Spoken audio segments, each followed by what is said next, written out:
Kuliah Kerja Nyata Transformatif Kerja Sosial dari Rumah atau Kerso Dharma 2020 IAIN Surakarta.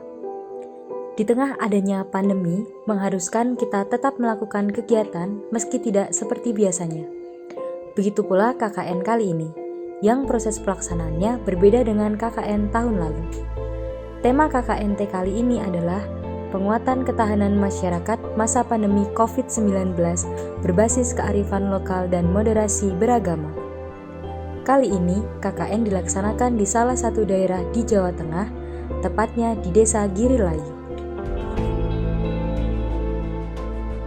Girilayu merupakan nama desa di lereng Gunung Lawu, tepatnya di Kecamatan Matese, Kabupaten Karanganyar, dengan luas wilayah 331.366 hektar.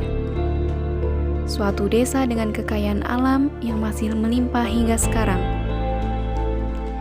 Desa ini dinobatkan sebagai Desa Wisata Batik Girilayu.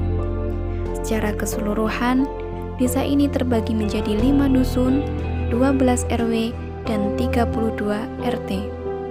Salah satunya adalah Dusun Roto Gondang. Dusun Roto Gondang terdapat tempat pendidikan tingkat taman kanak-kanak, yakni RA Muslimat NU, yang berperan penting bagi pertumbuhan pendidikan masyarakat setempat. Jika dilihat, Dugui ini begitu asri. Masih banyak dijumpai lahan kosong di sekitar tempat penduduk. Selain itu, dijumpai juga satu sumber air masyarakat setempat yang biasa disebut sendang atau kali. Sejauh ini, di tengah adanya pandemi COVID-19, beberapa aktivitas masyarakat sudah terlihat seperti biasanya. Sebagian besar masyarakat Girilayu berprofesi sebagai petani. Beberapa lainnya bergelut dalam usaha perdagangan dan batik. Batik merupakan ikon utama desa ini. Wahyu Asih adalah salah satu produksi batik yang berdiri sejak 2014 silam. Selama pandemi COVID-19, sektor produksi dan perdagangan batik sempat terhambat. Namun dengan tetap optimis, laju produksi dan perdagangan batik ini masih dapat dipertahankan.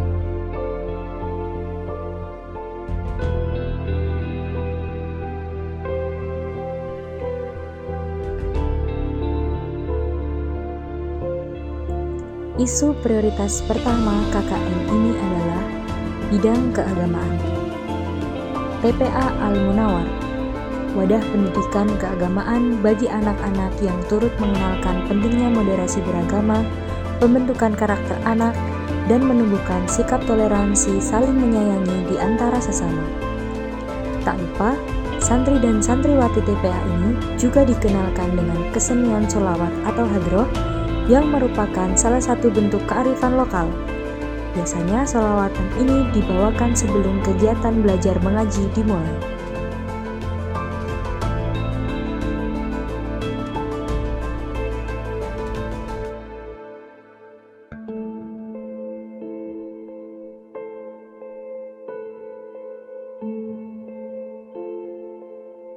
Selama pandemi COVID-19, sektor ekonomi juga menjadi salah satu perhatian utama dari beberapa sektor lainnya.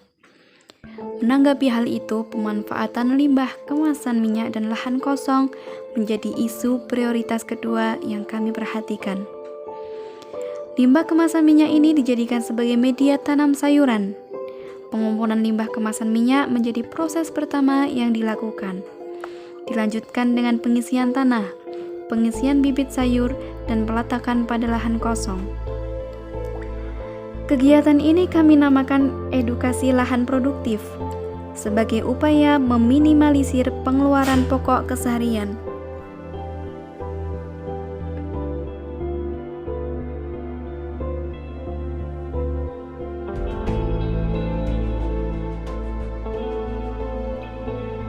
Sedangkan isu selanjutnya yakni pendampingan belajar. Pendampingan belajar ini dilakukan sebagai salah satu bentuk upaya pembangkitan minat belajar pada anak.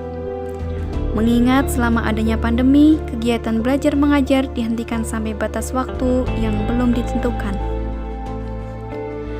Adanya pendampingan dimaksudkan agar anak tetap dapat penyesuaian yang baik dalam situasi belajar, sehingga anak dapat belajar dengan efisien sesuai dengan kemampuan yang dimilikinya dan mencapai perkembangan yang optimal.